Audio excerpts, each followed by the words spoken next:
मैं उपकारी ठेठ का, सद्गुरु दिया सुहाग, दिल दर्पण दिखलाई के, दूर किया सब दाग। बोलिए श्री सद्गुरुदेव की जय। आप समस्त श्रोता बंधुओं को हमारा हार्दिक प्रणाम, सप्रेम नमस्कार है।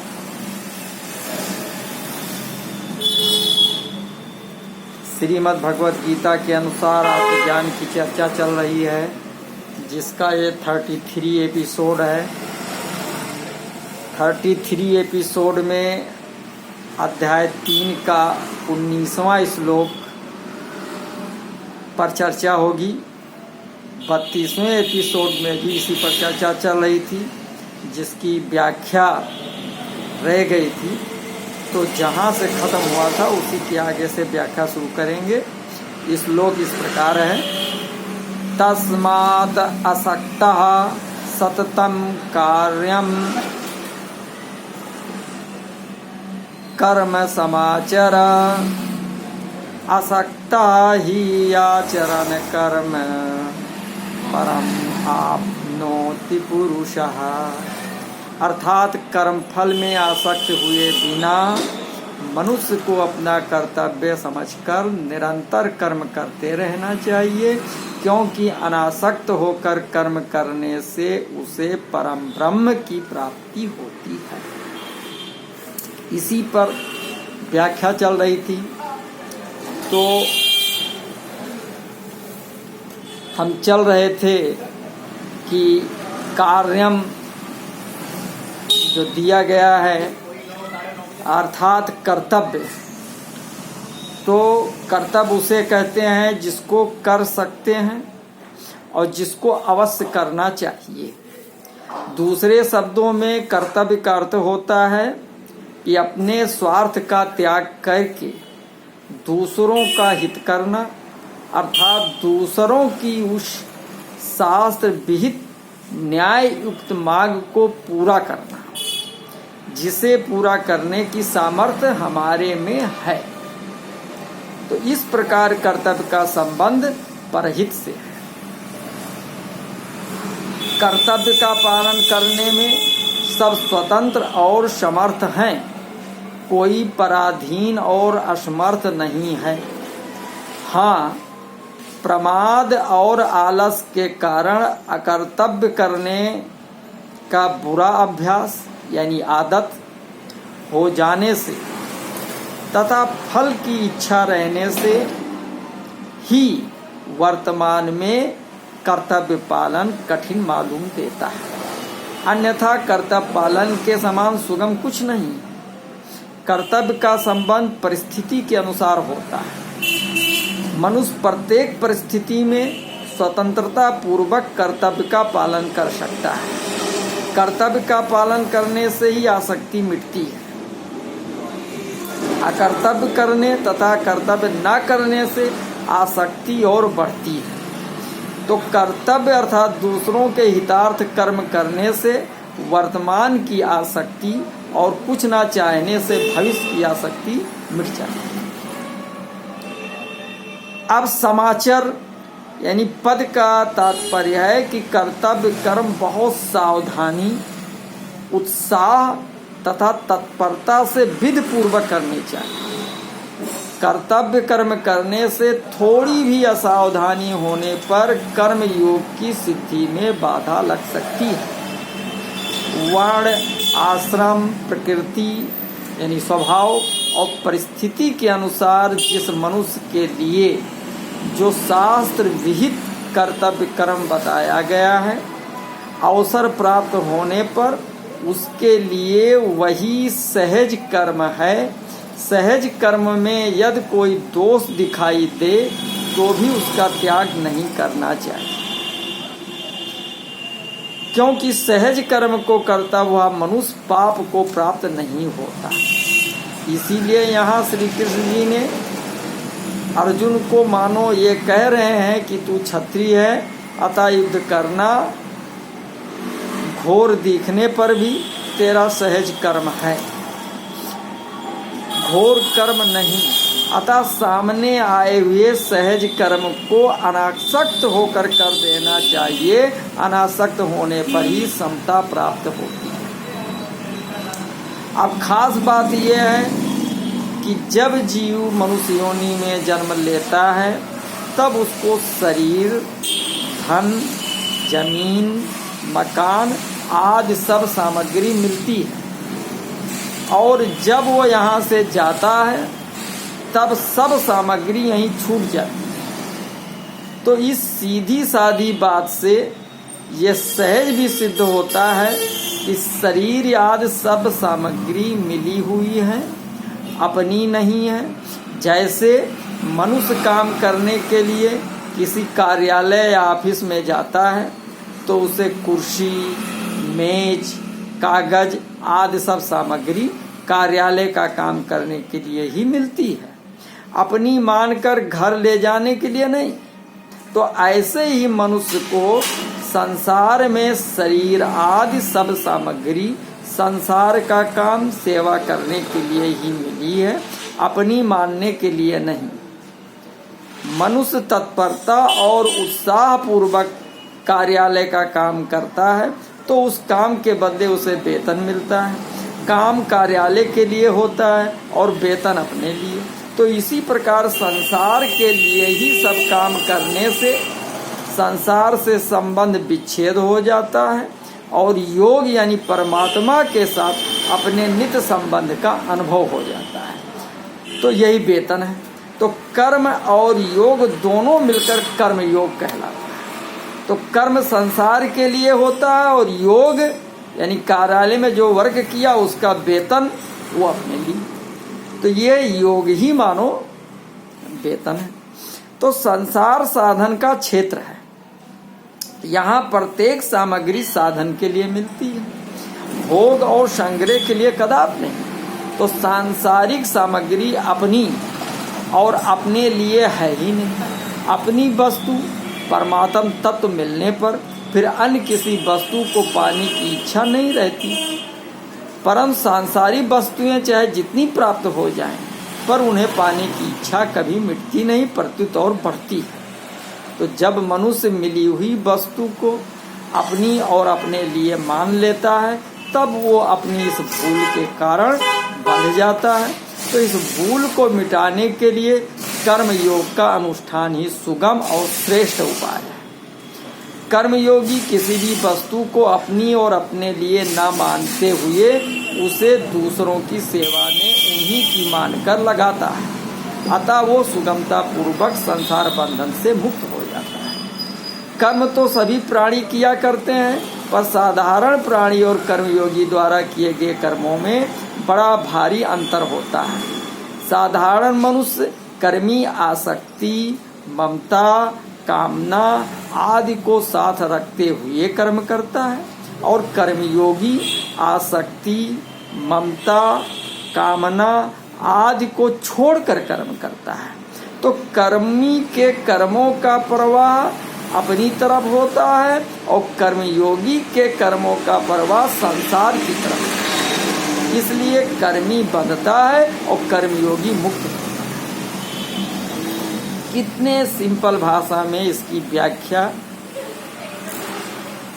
समझाई गई है, ये समझने योग्य है और अपने जीवन में उतारने योग्य है। तो आसक्तो ह्या आचरण कर्म, मनुष्य ही आसक्ति पूर्वक संसार से अपना संबंध जोड़ता है, संसार नहीं।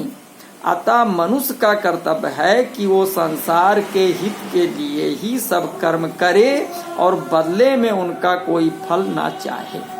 तो इस प्रकार आसक्ति रहित होकर अर्थात मुझे किसी से कुछ नहीं चाहिए, इस भाव से संसार के लिए कर्म करने से संसार से स्वतः संबंध विच्छेद हो जाता है।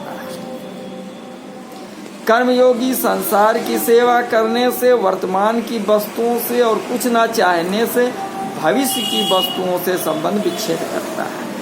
तो मेले में स्वयं सेवक अपना कर्तव्य समझकर दिन भर यात्रियों की सेवा करते हैं और बदले में किसी से कुछ नहीं चाहते।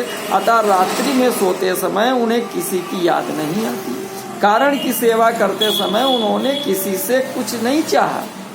इसी प्रकार जो सेवा भाव से दूसरों के लिए ही सब कर्म करता है और किसी से मान बड़ाई आदि कुछ नहीं चाहता, उसे संसार की याद नहीं आती, वो सुगमता पूर्वक संसार बंधन से मुक्त हो जाता है। तो कर्म तो सभी किया करते हैं, पर कर्मयोगी तभी होता है जब आसक्ति रहित होकर दूसरों के लिए कर्म किए जाते हैं। आसक्ति शास्त्र विहित कर्तव्य कर्म करने से मिट सकती है। धर्मम ते विरंती, शास्त्र निषिद्ध कर्म करने से आसक्ति कभी नहीं मिट सकती। तो परमापनोत पुरुषा, जैसे श्री कृष्ण जी ने परम पद के से सांख्य योगी के परमात्मा को प्राप्त होने की बात कही, ऐसे ही यहाँ परम पद से कर्मयोगी के परमात्मा को प्राप्त होने की बात कहते हैं। तात्पर्य यह कि साधक रुचि, विश्वास और योग्यता के अनुसार किसी भी मार्ग, कर्म योग, ज्ञान योग या भक्ति योग पर क्यों न चले, उसके द्वारा प्राप्तव्य वस्तु एक परमात्मा ही। तो प्राप्तव्य तत्व वही हो सकता है जिसकी प्राप्ति में विकल्प, संदेह और निराशा न हो, तथा जो सदा हो, सब देश में हो, सब काल में हो, सभी के लिए हो, सबका अपना हो, और जिस तत्व से कोई कभी किसी अवस्था में किंचित मात्र भी अलग ना हो सके, अर्थात जो सबको सदा अभिन्न रूप से स्वतः प्राप्त हो। अब शंका आती है कि कर्म करते हुए कर्मयोगी का कृत्व अभिमान कैसे मिट सकता है, क्योंकि कृत्व अभिमान मिटे बिना परमात्म तत्व का अनुभव नहीं हो सकता। अब इसका समाधान ये है कि साधारण मनुष्य सभी कर्म करने के लिए करता है। अपने लिए कर्म करने से मनुष्य में कृतित्व अभिमान रहता है। कर्मयोगी कोई भी क्रिया अपने लिए नहीं करता, वो ऐसा मानता है कि संसार से शरीर, इंद्रियां, मन, बुद्धि, पदार्थ, रुपए, पैसे आदि जो कुछ भी सामग्री मिली है वो सब संसार की है, अपनी नहीं। तो जब कभी अवसर मिलता है तभी वो सामग्री, समय, सामर्थ्य आदि को संसार की सेवा में लगा देता है। उनको संसार की सेवा में लगाते हुए कर्मयोगी ऐसा मानता है कि संसार की वस्तु ही संसार की सेवा में लगा रहा हूँ, अर्थात सामग्री, समय, सामर्थ्य आदि उन्हीं के हैं जिनकी सेवा हो रही है। ऐसा मानने से कर्तृत्व अभिमान नहीं रहता। तो कर्तृत्व में कारण है भोग। कृत्य कर्मयोगी भोग की आशा रखकर कर्म करता ही नहीं, तो भोग की आशा वाला मनुष्य कर्मयोगी नहीं होता। जैसे अपने हाथों से अपना ही मुख धोने पर यह भाव नहीं आता कि मैंने बड़ा उपकार किया है, क्योंकि मनुष्य हाथ और मुख दोनों को अपना ही अंग मानता है। तो ऐसे ही कर्मयोगी भी शरीर को संसार का ही अंग मानता है। अतः यदि अंग ने अंगी की सेवा की है तो उसमें कृतित्व अभिमान कैसा? तो ये नियम है कि मनुष्य जिस उद्देश्य को लेकर कर्म में प्रवृत्त होता है, कर्म के समाप्त होते ही वो उसी लक्ष्य में तल्लीन हो जाता है। जैसे व्यापारी धन के उद्देश्य से ही व्यापार करता है तो दुकान बंद करते ही उसका ध्यान स्वतः रुपयों की ओर हो जाता है और रुपये गिनने लगता है। उसका ध्यान इस ओर नहीं जाता कि आज कौन कौन ग्राहक आए, किस किस जाति के आए, आदि आदि, कारण कि ग्राहकों से उसका कोई प्रयोजन नहीं। तो संसार का उद्देश्य रखकर कर्म करने वाला मनुष्य संसार में कितना ही तल्लीन क्यों ना हो जाए, पर उसकी संसार से एकता नहीं हो सकती, क्योंकि वास्तव में संसार से एकता है ही नहीं। संसार प्रतिक्षण परिवर्तनशील और जड़ है, जबकि स्वयं अपना स्वरूप आत्मा अचल और चेतन है। परंतु परमात्मा का उद्देश्य रखकर कर्म करने वाले की परमात्मा से एकता हो ही जाती है, चाहे साधक को इसका अनुभव हो या ना हो, क्योंकि स्वयं की परमात्मा के साथ स्वतः सिद्धि तात्विक एकता है। तो इस प्रकार जब कर्ता कर्तव्य मानकर अपने उद्देश्य परमात्मा तत्व के साथ एक हो जाता है, तब कर्तृत्व अभिमान का प्रश्न ही नहीं रहता। कर्मयोगी जिस उद्देश्य परमात्म तत्व की प्राप्ति के लिए सब कर्म करता है, उस परमात्म तत्व में कृतित्व अभिमान अथवा कृतित्व कर्तापन नहीं है। अतः प्रत्येक क्रिया के आदि और अंत में उस उद्देश्य के साथ एकता का अनुभव होने के कारण कर्मयोगी में कर्तृत्व अभिमान नहीं रहता। प्राणी मात्र के द्वारा किए हुए प्रत्येक कर्म का आरंभ और अंत होता है। कोई भी कर्म निरंतर नहीं रहता, अतः किसी का भी कृतित्व निरंतर नहीं रहता। प्रत्युत कर्म का अंत होने के साथ ही कृतित्व का भी अंत हो जाता है। परंतु मनुष्य से भूल ये होती है कि जब वो कोई क्रिया करता है तब तो अपने को उस क्रिया का कर्ता मानता ही है, पर जब उस क्रिया को नहीं करता है तब भी अपने को वैसा ही कर्ता मानता रहता है। तो इस प्रकार अपने को निरंतर कर्ता मानते रहने से उसका कृतित्व अभिमान मिटता नहीं, प्रत्युत दृढ़ होता है। जैसे कोई पुरुष व्याख्यान देते समय तो वक्ता यानी व्याख्यानदाता होता है, पर जब दूसरे समय में भी वो अपने को वक्ता मानता रहता है तब उसका कृतित्व अभिमान नहीं मिटता। अपने को निरंतर व्याख्यानदाता मानने से ही उसके मन में ये भाव आता है कि श्रोता मेरी सेवा करें, मेरा आदर करें, मेरी आवश्यकताओं की पूर्ति करें, और मैं इन साधारण आदमियों के पास कैसे बैठ सकता हूँ, मैं ये साधारण काम कैसे कर सकता हूँ आदि। तो इस प्रकार उसका व्याख्यान रूप कर्म के साथ निरंतर संबंध बना रहता है। तो इसका कारण है कि व्याख्यान रूप कर्म से धन, मान, बड़ाई, आराम आदि कुछ न कुछ पाने का भाव होना। यदि अपने लिए कुछ भी पाने का भाव न रहे तो कर्तापन केवल कर्म करने तक ही सीमित रहता है, और कर्म समाप्त होते ही कर्तापन अपने उद्देश्य में लीन हो जाता है। जैसे मनुष्य भोजन करते समय ही अपने को उसका भोक्ता अर्थात भोजन करने वाला मानता है, तो भोजन करने के बाद नहीं, तो ऐसे ही कर्मयोगी किसी क्रिया को करते समय ही अपने को उस क्रिया का कर्ता मानता है, अन्य समय नहीं। जैसे कर्मयोगी व्याख्यान दाता और लोगों में उसकी बहुत प्रतिष्ठा है, परंतु कभी व्याख्यान सुनने का काम पड़ जाए तो वो कहीं भी बैठकर सुगमता पूर्वक व्याख्यान सुन सकता है। तो उस समय उसे ना आदर की आवश्यकता है, ना ऊंचे आसन की, क्योंकि तब वो अपने को श्रोता मानता है। तो व्याख्यान दाता नहीं, कभी व्याख्यान देने के बाद उसे कोई कमरा साफ करने का काम प्राप्त हो जाए तो उस काम को वैसे ही तत्परता से करता है जैसे तत्परता से वो व्याख्यान देने का कार्य करता है। जैसी तत्परता से, तो उस प्रकार उसके मन में थोड़ा भी ये भाव नहीं आता कि इतना बड़ा व्याख्यान दाता होकर मैं ये कमरा सफाई का तुच्छ काम कैसे कर सकता हूँ, लोग क्या कहेंगे, मेरी इज्जत धूल में मिल जाएगी इत्यादि। तो वो अपने को व्याख्यान देते समय व्याख्यान दाता, कथा श्रवण के समय श्रोता और कमरा साफ करते समय कमरा साफ करने वाला मानता है। अतः उसका कृतित्व अभिमान निरंतर नहीं रहता है। जो वस्तु निरंतर नहीं रहती अपितु बदलती रहती वो वास्तव में नहीं होती और उसका संबंध भी निरंतर नहीं रहता। तो ये सिद्धांत है। तो इस सिद्धांत पर दृष्टि जाते ही साधक को वास्तविकता कृतित्व अभिमान से रहित स्वरूप का अनुभव हो जाता है। कर्मयोगी सब क्रियाएं उसी भाव से करता है जिस भाव से नाटक में एक स्वांगधारी पात्र करता है। जैसे नाटक में हरिश्चंद्र का स्वांग नाटक खेल के लिए ही होता है और नाटक समाप्त होने पर ही हरिश्चंद्र रूप स्वांग का स्वांग के साथ ही त्याग हो जाता है। ऐसे ही कर्मयोगी का कर्तापन भी स्वांग के समान केवल क्रिया करने तक ही सीमित रहता है। जैसे नाटक में हरिश्चंद्र बना हुआ व्यक्ति हरिश्चंद्र की सब क्रियाएं करते हुए भी वास्तव में अपने को उन क्रियाओं का कर्ता यानी वास्तविक हरिश्चंद्र नहीं मानता, ऐसे ही कर्मयोगी शास्त्रविहित संपूर्ण कर्मों को करते हुए भी वास्तव में अपने को उन क्रियाओं का कर्ता नहीं मानता। कर्मयोगी शरीर आदि सब पदार्थों को स्वांग की तरह अपना और अपने लिए ना मानकर उन्हें संसार का मानते हुए संसार की ही सेवा में लगाता है। अतः किसी भी अवस्था में कर्मयोगी में किंचित मात्र भी कृतित्व अभिमान नहीं रह सकता। कर्मयोगी जैसे कृतित्व को अपने में निरंतर नहीं मानता, ऐसे ही माता पिता स्त्री पुत्र भाई भौजाई आदि के साथ अपना संबंध भी निरंतर नहीं मानता।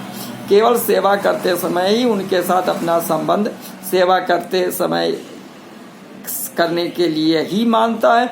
जैसे यदि कोई पति है तो पत्नी के लिए पति अर्थात पत्नी कर्कशा हो, कुरूपा हो, कलह करने वाली हो, पर उसे पत्नी रूप में स्वीकार कर दिया तो अपनी योग्यता सामर्थ्य के अनुसार उसका भरण पोषण करना पति का कर्तव्य है। पति के नाते उसके सुधार की बात कह देनी है, चाहे वो माने या ना माने। हर समय अपने को पति नहीं मानना है, क्योंकि जन्म से पहले वो पत्नी थी इसका क्या पता, और मरने के बाद भी वो पत्नी रहेगी इसका भी क्या निश्चय। तथा वर्तमान में भी वो किसी की माँ है, किसी की पुत्री है, किसी की बहन है, किसी की भाभी है, किसी की ननद है आदि आदि, तो वो सदा पत्नी ही तो है नहीं। तो ऐसा मानने से उससे सुख लेने की इच्छा स्वतः मिटती है और केवल भरण पोषण सेवा करने के लिए ही पत्नी है, ये मान्यता दृढ़ होती है। तो इस प्रकार कर्मयोगी को संसार में पिता, पुत्र, पति, भाई आदि के रूप में जो स्वांग मिला है उसे वो ठीक ठीक निभाता है। दूसरा अपने कर्तव्य का पालन करता है या नहीं उसकी ओर वो नहीं देखता। अपने में कृत्यमान होने से ही दूसरों के कर्तव्य पर दृष्टि जाती है, और दूसरों के कर्तव्य पर दृष्टि जाते ही मनुष्य अपने कर्तव्य से गिर जाता है, क्योंकि दूसरे का कर्तव्य देखना अपना कर्तव्य नहीं है। जिस प्रकार कर्मयोगी संसार के प्राणियों के साथ अपना संबंध निरंतर नहीं मानता, उसी प्रकार वर्ण, आश्रम, जाति, संप्रदाय, घटना, परिस्थिति आदि के साथ भी अपना संबंध निरंतर नहीं मानता। जो वस्तु निरंतर नहीं है उसका अभाव स्वतः, अतः कर्मयोगी का कृत्याभिमान स्वतः मिट जाता है। मार्मिक बात यह है कि जिसमें कृतित्व नहीं है उस परमात्मा के साथ प्राणी मात्र की सतह सिद्धि एकता है। साधक से भूल ये होती है कोई इस वास्तविकता के तरफ ध्यान नहीं देता। जिस प्रकार झूला कितनी तेजी से आगे पीछे क्यों न जाए, हर बार वो समता समस्थिति में आता ही है, अर्थात जहाँ से झूले की रस्सी बंधी है उसकी सीध में आगे पीछे जाते समय एक बार आता ही है। उसी प्रकार प्रत्येक क्रिया के बाद अक्रिय अवस्था समता आती ही है। दूसरे शब्दों में पहली क्रिया के अंत तथा दूसरी क्रिया के आरंभ के बीच और प्रत्येक संकल्प तथा विकल्प के बीच समता रहती ही है। दूसरी बात, यदि वास्तविक दृष्टि से देखा जाए तो झूला चलते हुए विषम दिखने पर भी निरंतर समता में ही रहता, अर्थात झूला आगे पीछे जाते समय भी निरंतर जहाँ से झूले की रस्सी बंधी है उसकी सीध में ही रहता है। इसी प्रकार जीव भी प्रत्येक क्रिया में समता में ही स्थित रहता है। परमात्मा से उसकी एकता निरंतर रहती है। क्रिया करते समय समता में स्थिति न दिखने पर भी वास्तव में समता रहती ही है। जिसका कोई अनुभव करना चाहे तो क्रिया समाप्त होते ही उस समता का अनुभव हो जाता है। यदि साधक इस विषय में निरंतर सावधान रहे तो उसे निरंतर रहने वाली समता या परमात्मा से अपनी एकता का अनुभव हो जाता है, जहाँ कृतित्व नहीं। तो माने हुए कृत्याभिमान को मिटाने के लिए प्रतीति और प्राप्त का भेद समझ लेना आवश्यक है। तो जो दिखता है पर मिलता नहीं उसे प्रतीति कहते हैं, और जो मिलता है पर दिखता नहीं उसे प्राप्त कहते हैं।